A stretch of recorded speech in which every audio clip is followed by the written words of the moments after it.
কোনো রাজনৈতিক দল নিষিদ্ধ হোক, নিষিদ্ধ করা এটা ইন প্রিন্সিপাল আমরা সবাই এটার বিপক্ষে। আওয়ামী লীগকে আমরা দেখি একটা রাজনৈতিক দল আকারে তার যে জন্ম, উত্থান, তার যে ক্রমবিকাশ, সেই জায়গাতে এসে আমরা দেখি যে আওয়ামী লীগের লাস্ট যে 15 বছর এখানে একটা রাজনৈতিক দলের চরিত্র হারিয়েছে আওয়ামী লীগ। আওয়ামী লীগ এটা একটা টেররিস্ট পার্টি হয়ে গেছে এবং এটা মোর দেন, আমি তো অনেক সময় বলি যে জামাত একটা রেজিমেন্টাল পার্টি, আমি দেখি আওয়ামী লীগ মোর দেন দ্যাট। আপনি যখন আওয়ামী লীগকে একটা বিচারের প্রক্রিয়ায় ফেলবেন, ধরেন একটা লোক অন্যায় করলে তার কি বিচার করবেন না? বিচার করার পরে তার শাস্তি যদি হয় তখন কি আপনি বলবেন, তার থেকে আপনি সংকুচিত হয়ে যাবেন বলবেন? আপনি কি বলবেন যে জনসংখ্যা সংকুচিত হয়ে যাচ্ছে? বিষয়টা কিন্তু তা না। না, দল হিসেবে যখন তৎপর থাকবে না, সেক্ষেত্রে দলের সাথে সংশ্লিষ্ট যে জনতা, আমি বলছি যে অপরাধী না, সেই জনতার কথা, সেই জনতার জন্য তো পথ খোলা আছে। আমি যেটা বলছি আর কি আপনাকে, যে সেই জনতা বাংলাদেশে তো অনেকবারই হয়েছে।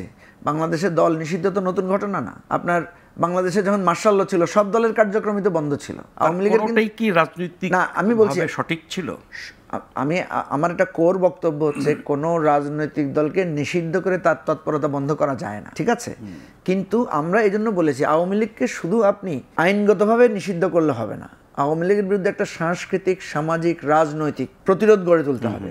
কারণ যেই দল গণহত্যার সাথে জড়িত, যেই দল লুটপাট করেছে দেশের মৌলিক, আমাদের মুক্তিযুদ্ধের মূল অর্জন যেটা গণতন্ত্র, মুক্তিযুদ্ধের মূল অর্জন যেটা সাম্য, মানবিক মর্যাদাকে কিভাবে ভুলুণ্ঠিত করেছে আপনি বুঝতে পারেন?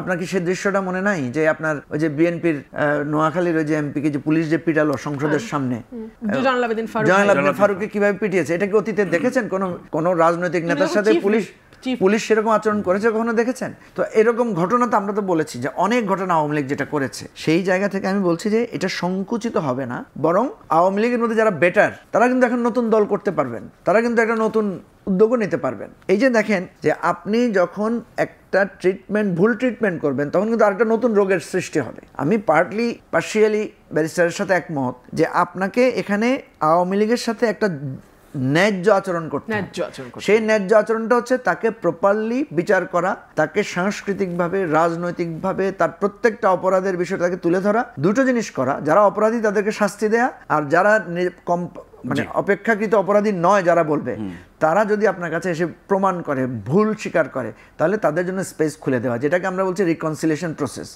আপনাকে তো একটা জায়গায় এসে বলতে হবে, যেই বুদ্ধিজীবী আওয়ামী লীগকে সাপোর্ট দিয়েছেন, যে ব্যবসায়ী আওয়ামী লীগের গণহত্যাকে সাপোর্ট দিয়েছেন, তারা কি এসে বলেছেন যে ভাই আমরা ভুল করেছি, আমরা সেই সাপোর্টটা দিয়ে বলেছেন কেউ? তার সাথে আপনি কিভাবে এঙ্গেজ হবেন?